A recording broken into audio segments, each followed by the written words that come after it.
नमस्कार प्यारे साथियों, आप सभी का बहुत बहुत स्वागत है PTs IAS academy current affairs और एडिटोरियल एनालिसिस सेशन में। आज हमारा 23वां लेक्चर है। 12 जुलाई का हिंदू लेकर हम हाजिर हैं। ये सीरीज हमने सभी बहुत ही सिंसियर यूपीएससी और स्टेट सर्विसेज एस्पायरेंट्स के लिए बनाई है। आप इसका पूरा लाभ लें और अभी तक की सारी प्लेलिस्ट पूरी देख लें, अपनी नोटबुक बनाएं। जितनी बातें हम बताते हैं, आप पीडीएफ तो डाउनलोड करते ही हैं, लेकिन साथ ही साथ जो एक्स्ट्रा बातें हम बताते हैं उनके नोट्स बनाते चलें, आपको बहुत काम आएंगे। आज के हिंदू में से मैं ये 4 लेख लेकर हाजिर हूं, तो काम शुरू किया जाए। और बड़े मजे की बात है, ये चारों आज GS2 से ही हैं। तो हमारा आज, जैसे आपको बताया था, 10 जुलाई हमारा 29th हैप्पी बर्थडे था। तो ये जो हमारा 30वां वर्ष शुरू हुआ है, हम कमिटेड हैं आपकी सफलता के प्रति। Wish you all the best और आपका साथ इसी तरह बना रहे। तो पेपर 3 यानी कि GS2 से संबंधित हमारे आज के चारों लेख हैं। तो जो पहला एनालिसिस है आज का हमारा प्रीलिम्स GS2, और ऐसे में आपको बहुत काम आएगा क्योंकि ये सहकारिता मंत्रालय से संबंधित है। मिनिस्ट्री ऑफ कोऑपरेशन यानी कि सहकारिता मंत्रालय।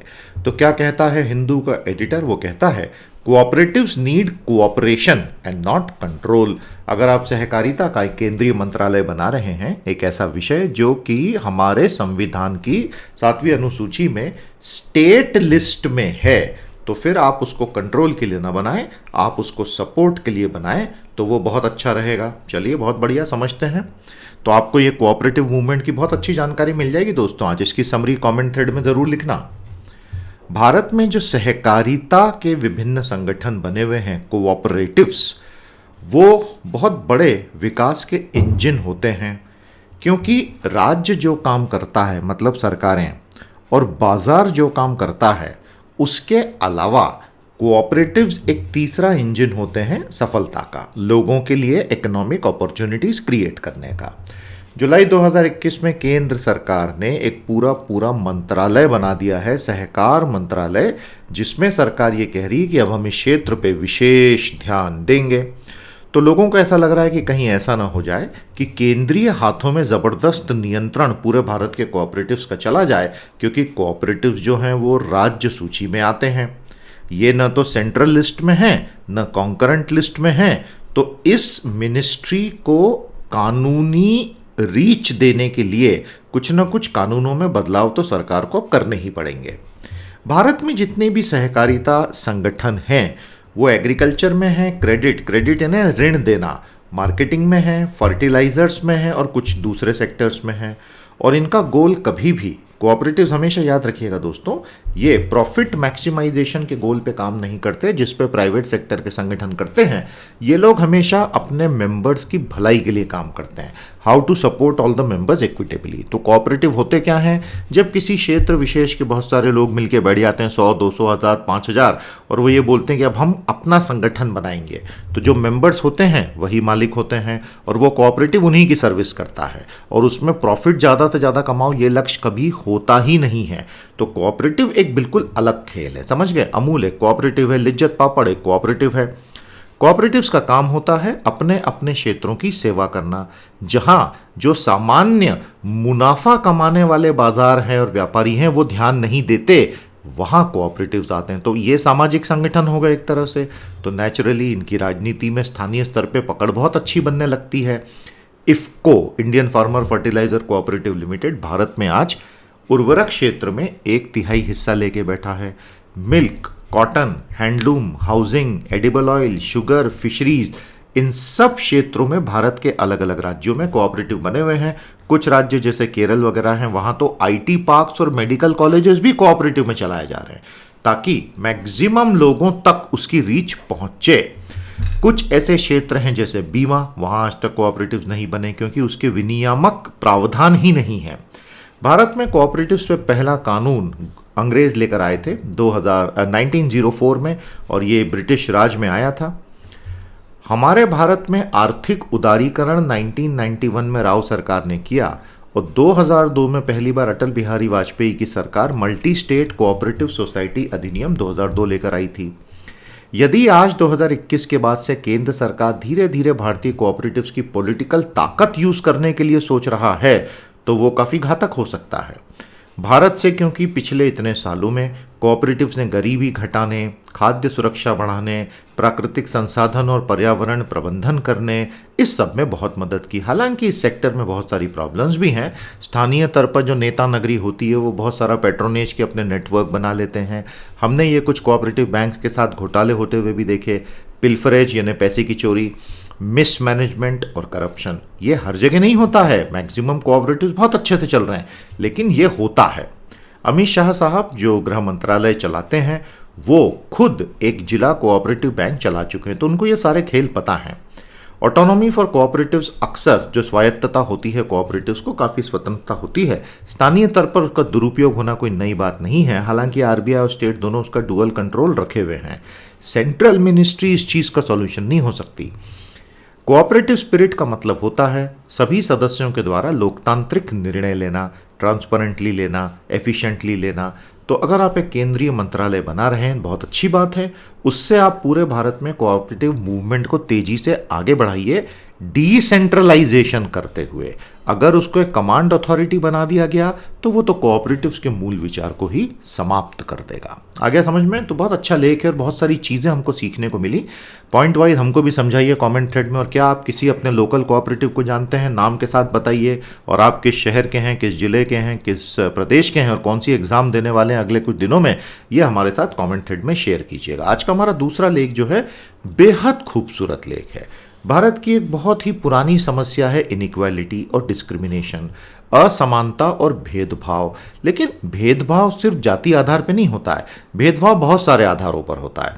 वो भेदभाव से निपटने के लिए ऑथर कहते हैं कि there can be a Kerala model for anti discrimination law, ending multiple discriminations via positive law. इसके एक ऑथर हैं शशि थरूर। वो बेसिकली अभी बोल रहे हैं कि भारत में ऐतिहासिक रूप से जो बहुत सारे भेदभाव चलते चले आ रहे हैं, हम उन्हें कानून के जरिए बहुत तेजी से समाप्त कर सकते हैं। तो दोस्तों समझते हैं, आपको बहुत गहरी इसमें एक सोच मिलेगी। साइलेंट सेग्रीगेशन, यानी मुंह से कुछ बोलना नहीं लेकिन इशारों इशारों में भेदभाव कर देना, ये भारतीय समाज में व्यापक तौर पर फैला हुआ है।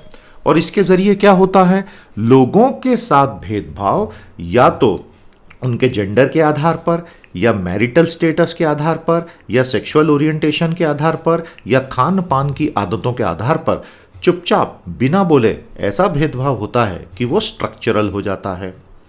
जिंदल ग्लोबल लॉ स्कूल ने हाउसिंग डिस्क्रिमिनेशन प्रोजेक्ट पे लंबा चौड़ा रिसर्च किया और उस रिसर्च का अंत परिणाम ये रहा, ये लर्निंग हुई कि भारत में किसको घर देना, किसको किराए पे रखना, किसको नहीं रखना, इसमें भेदभाव सबसे ज़्यादा होता है और हर शहर में होता है और कंटिन्यूसली होता है। प्यू रिसर्च की लेटेस्ट रिपोर्ट धर्म के ऊपर आई थी कि ज़्यादातर भारतीय अपना पड़ोसी कोई ऐसा नहीं चाहेंगे कि दूसरे धर्म का हो। और इन सब मामलों में जब लोगों को फिर घर भी रेंट पे मिलना मुश्किल हो जाता है क्योंकि हाउसिंग डिस्क्रिमिनेशन है, तो हमारे संविधान में दी हुई समानता की बातों का खुल्लम खुल्ला मखौल उड़ाया जाता है। सोसाइटी जो है पूरे भारत की हर राज्य में, हर शहर में ये प्रॉब्लम भरी हुई है, गांवों में तो और ज़्यादा है। हमेशा LGBTQIA कम्युनिटी के खिलाफ ही जाती है, जबकि सुप्रीम कोर्ट ने धारा 377 को काफ़ी डाइल्यूट कर दिया। अगर एडल्ट्स के बीच में कंसेंसुअल फिजिकल रिलेशनशिप है सेम सेक्स की तो उसको गलत नहीं माना जाएगा, लेकिन सोसाइटी ये सब नहीं मानती। आर्टिकल 15 ये कहता है कि जो देश है, राज्य है, सरकार है, वो किसी भी भारतीय व्यक्ति के खिलाफ religion, race, caste, sex, place of birth के आधार पर भेदभाव नहीं करेगी। लेकिन संविधान प्राइवेट सिटीजन्स और प्राइवेट इंस्टीट्यूशंस को ऐसा करने से नहीं रोकता।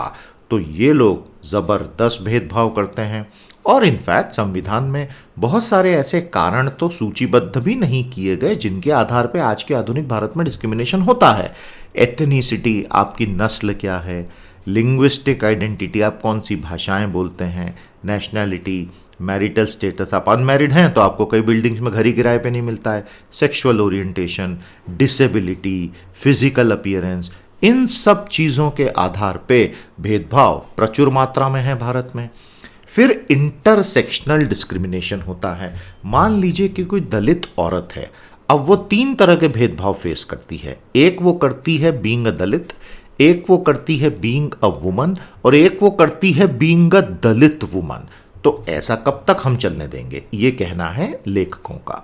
जब तक इससे संबंधित कानून नहीं आएंगे तो ये डायरेक्ट, इनडायरेक्ट और इंटरसेक्शनल डिस्क्रिमिनेशन भारत से कभी समाप्त हो ही नहीं सकता है।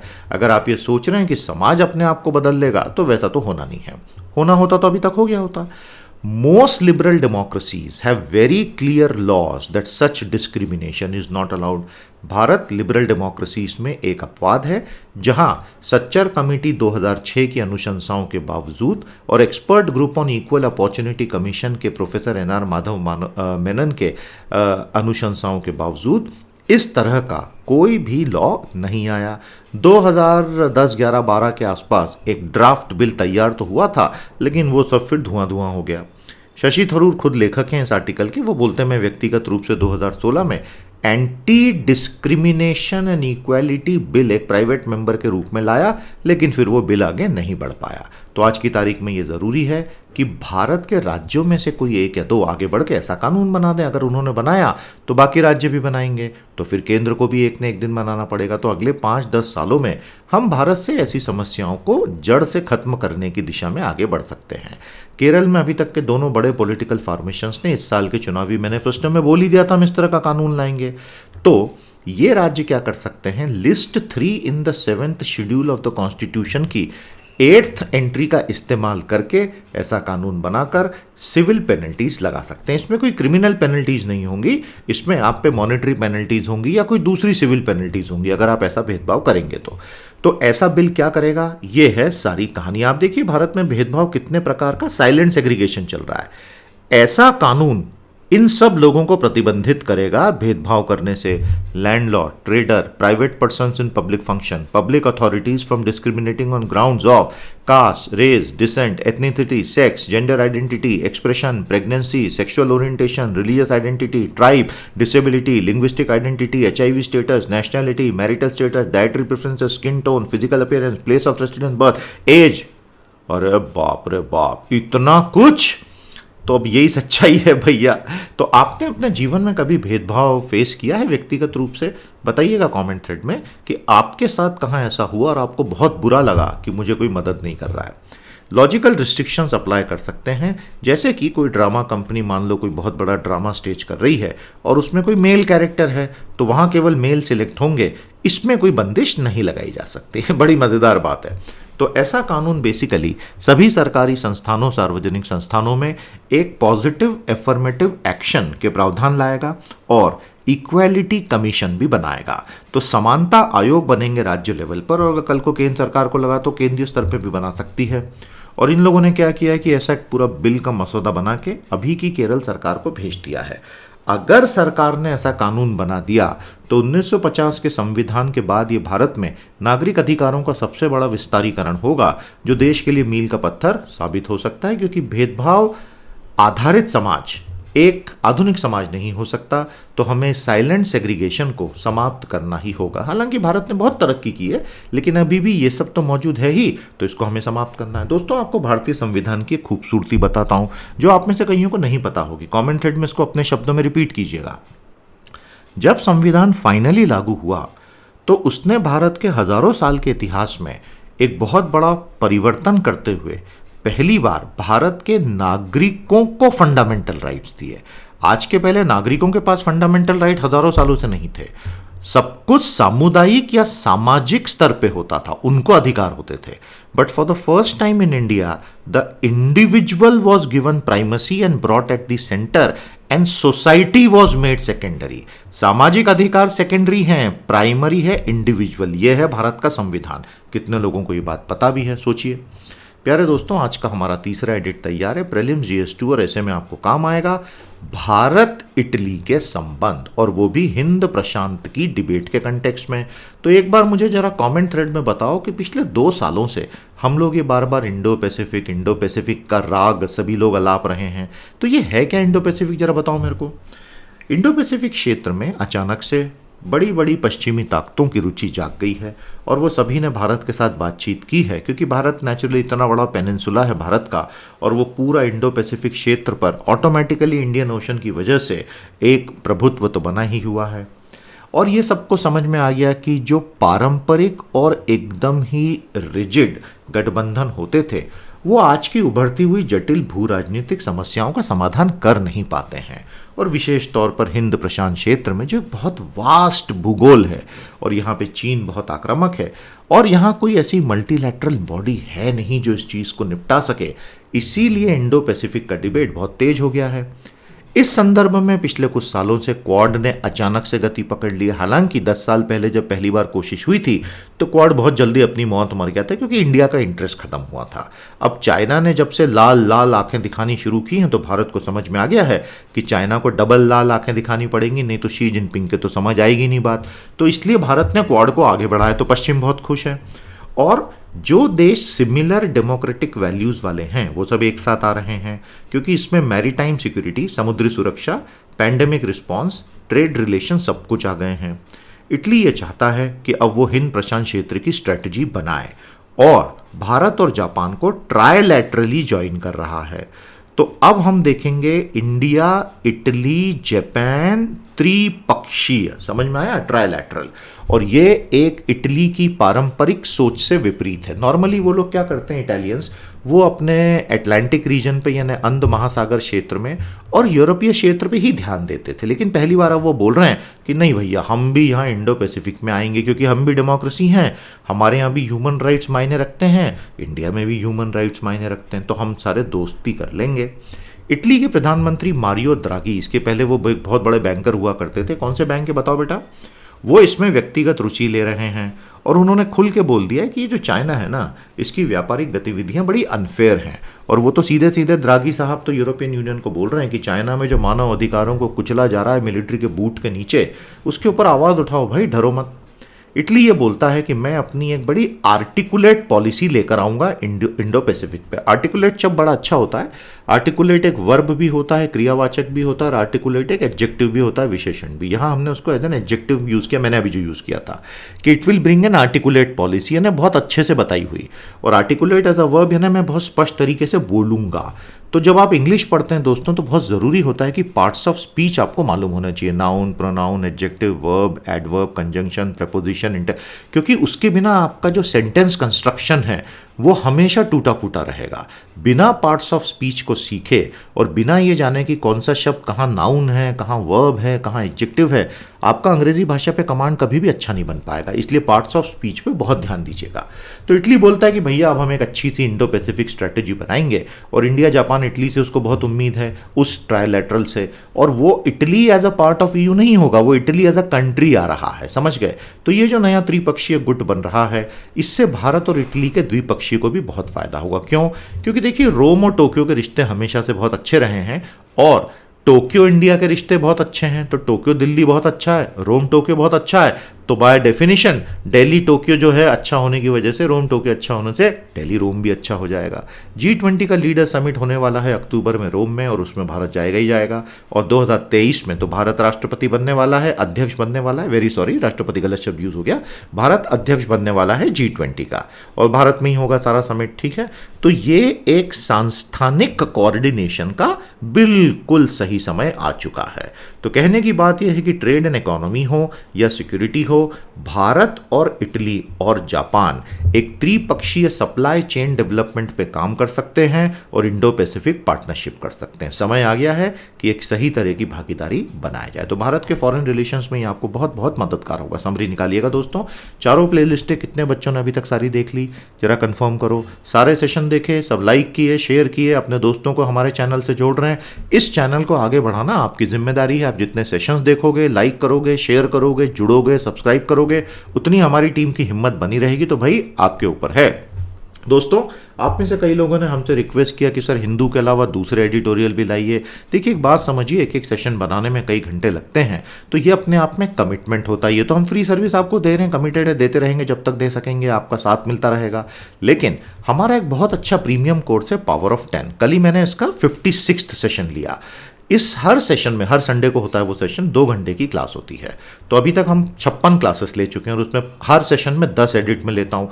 उसमें तो मैं इकोनॉमिस्ट के, साइंटिफिक अमेरिकन के, इंडियन एक्सप्रेस के, हिंदुस्तान टाइम्स के, इकोनॉमिक टाइम्स के, सबके एडिट लेता हूँ और 10 शानदार एडिट हर संडे। तो आप में से जो बहुत सीरियस स्टूडेंट हैं, आप उसको 1 महीने के लिए ट्राई करो। ये मैंने लिंक्स दी हैं, चाहो तो यूट्यूब पर आ जाओ, चाहो तो पीटी की साइट पर आ जाओ। 1 महीने 6 महीने के कोर्सेज अवेलेबल है पावर ऑफ 10 के, बहुत ही रीजनेबली प्राइस्ड है। और आप आओगे उस दिन, पहले दिन आपको उसके 56 सेशन तो पढ़ने के लिए पहले ही दिन मिल जाएंगे, एक एक सेशन 2-2 घंटे का। तो आपका तो एक झटके में जो है 1 महीने का इन्वेस्टमेंट वैसे ही वसूल हो जाता है। लेकिन आप एक बार आओगे तो छोड़ के नहीं जाओगे, इतनी अच्छी क्वालिटी है। तो आगे बढ़िए और कॉन्फिडेंस के साथ सही जगह इन्वेस्ट कीजिए। प्यारे दोस्तों, आज का हमारा चौथा और अंतिम जो एडिटोरियल है प्रीलिम GS2 और ऐसे का, protecting Indian adolescents and demographic dividend. काफी गंभीर चेतावनी यहाँ पे दे रहे हैं दोनों ऑथर कि जिस प्रकार से भारत के एडोलेसेंट्स की शिक्षा बंद हो गई है पिछले साल से, अगर उस पर जल्दी से कोई कार्रवाई नहीं की गई तो आने वाले सालों में भारत को अपने डेमोग्राफिक डिविडेंड को भुनाने में बहुत दिक्कत हो सकती है। तो डेमोग्राफिक डिविडेंड का मतलब होता है जनसांख्यिकी लाभांश, जिसका मतलब होता है कि आपके यहाँ कार्यशील आबादी आपकी डिपेंडेंट पॉपुलेशन से ज्यादा होगी। तो भारत में यही स्थिति है। यूएनडीपी ने हाल ही में बोला, 11 जुलाई को हर साल वो वर्ल्ड पॉपुलेशन दिवस सेलिब्रेट करता है, कि भाई भारत की पॉपुलेशन जो पहले सोचा था उससे 12 साल पहले स्टेबिलाइज हो जाएगी। स्टेबिलाइज है ना, अपनी पीक पर आ जाएगी और उसमें आने वाले नए बच्चों की गति जो है बहुत कम हो जाएगी। ऑलरेडी भारत का टोटल फर्टिलिटी रेट जो है वो 2.1 और उससे कम हो गया, विच इज रिप्लेसमेंट रेट। और भारत के डेमोग्राफिक डिविडेंड की विंडो इस वजह से कम होगी क्योंकि नए बच्चों का आना बहुत तेजी से गिर रहा है। भारत की भलाई, वेलफेयर अब इस चीज पर डिपेंड करती है कि वो अपने युवाओं का वेलफेयर कैसे कर पाता है। अब कोविड ने इस समस्या को बहुत बिगाड़ दिया है। भारत की जो एडोलेसेंट पॉपुलेशन है, 10 से 19 साल के लोगों को एडोलेसेंट बोलते हैं, 13 से 19 को टीनेजर बोलते हैं, वो 25 करोड़ 30 लाख है। और भारत में 15 से 59 वर्ष की आबादी 62% है। मीडियन एज आपकी केवल 30 से कम है, एक्चुअली 28 है। मीडियन एज का क्या मतलब होता है? भारत के सारे लोगों को अपनी आयु के पैमाने से एक सीधी लाइन में खड़ा कर दें। सबसे कम आयु वाला सबसे नीचे है, सबसे अधिक वाला एक के पीछे खड़े कर दो सबको, और बिल्कुल बीच में से लाइन डाल दो, तो वो होगी मीडियन। ये एवरेज नहीं होती है, तो वो है 28। भारत का डेमोग्राफिक डिविडेंड का क्या मतलब? ये है हमारा आर्थिक वृद्धि की संभावना, क्योंकि हमारे यहाँ युवा है। लेकिन इसको अगर आप हेल्थ और एजुकेशन से कन्वर्ट नहीं करोगे पोटेंशियल में, तो ये डेमोग्राफिक डिविडेंड किसी काम का है नहीं। कोविड बहुत भयंकर शॉक था भारत की शिक्षा व्यवस्था को, जो ऑलरेडी बहुत कमजोर चल रही थी। भारत पर स्टूडेंट सार्वजनिक व्यय में दुनिया में 62 नंबर पे था और भारत का स्टूडेंट टीचर रेशियो वैसे ही बहुत खराब था। और कोविड लॉकडाउन ने भारत के 32 करोड़ स्टूडेंट पे जो बिजली गिराई, उनमें 16 करोड़ लड़कियां हैं। सबसे ज्यादा नुकसान लड़कियों का हुआ है, क्योंकि इनको जो माता पिता ने स्कूल से निकाला है, इनमें से 15-20% को तो वो कभी वापस भेजेंगे ही नहीं, और उनमें से कईयों की तो शादी करके रवाना भी कर दिया है। It is a horrible fact, child marriage. Learning in adolescent groups world wide has been hit. जनवरी के कोविड आउटब्रेक के पिछले साल से दुनिया भर में एडोलेसेंट्स की हालत खराब है। बात सिर्फ भारत की नहीं है, भारत में आबादी ज्यादा होने की वजह से यह समस्या विकराल रूप ले चुकी है।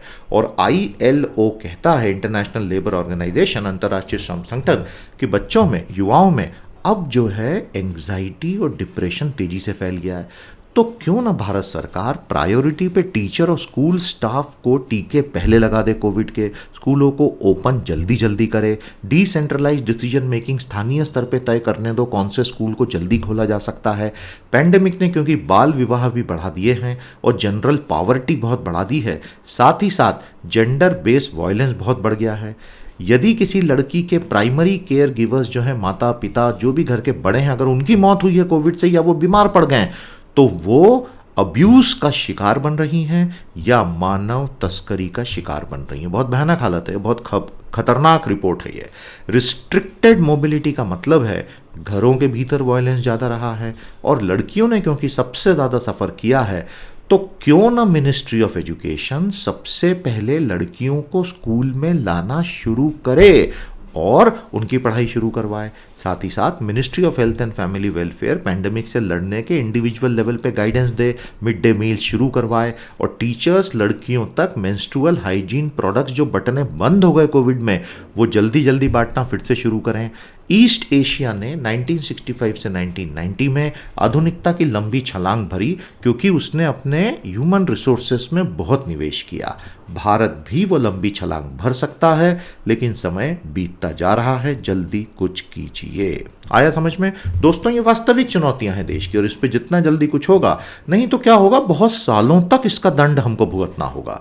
तो समराइज कीजिएगा इसको भी, आज की हमारी प्रमुख खबरें। तो फाइनली प्राइवेट स्पेस टूरिज्म शुरू हो चुका है। रिचर्ड ब्रांसन वो पहले एंटरप्रेन्योर बने हैं जो अपने ही जहाज में स्पेस में गए और साथ ही में भारत की तीसरी महिला गई, और उनका नाम हमें कमेंट थ्रेड में बताइए। तो ये स्पेस टूरिज्म किन लोगों को फायदा कराएगा, क्या होगा अगले 10 साल में, थोड़ा सोच के बताइए। पहली बार ऐसा हुआ है कि एक महिला 90 ईयर्स की थी, उनमें कोविड के अल्फा बीटा दोनों वेरिएंट एक साथ मिले हैं। उत्तर प्रदेश अपनी नई जनसंख्या नीति लेकर आ चुका है। उनका लक्ष्य है कि टोटल फर्टिलिटी रेट जो यूपी में 2.7 है, हालांकि भारत में 2.1 से एवरेज नीचे जा चुकी है, उसे घटाना। राइट टू सेफ्टी, आज ही हमने बात की। ऊबर और यूनेस्को जो हैं पूरी दुनिया में टीचर्स वैक्सीनेशन कैंपेन में कोऑर्डिनेट कर रहे हैं। अच्छी खबर है, स्वदेशीकरण में, डिफेंस में हिंदुस्तान एरोनॉटिक्स लिमिटेड जो है वो अपना पहला बैच लाइट कॉम्बैट हेलीकॉप्टर्स का इंडियन एयरफोर्स को देने वाला है। स्पोर्ट्स के जगत से दो बड़ी खबरें।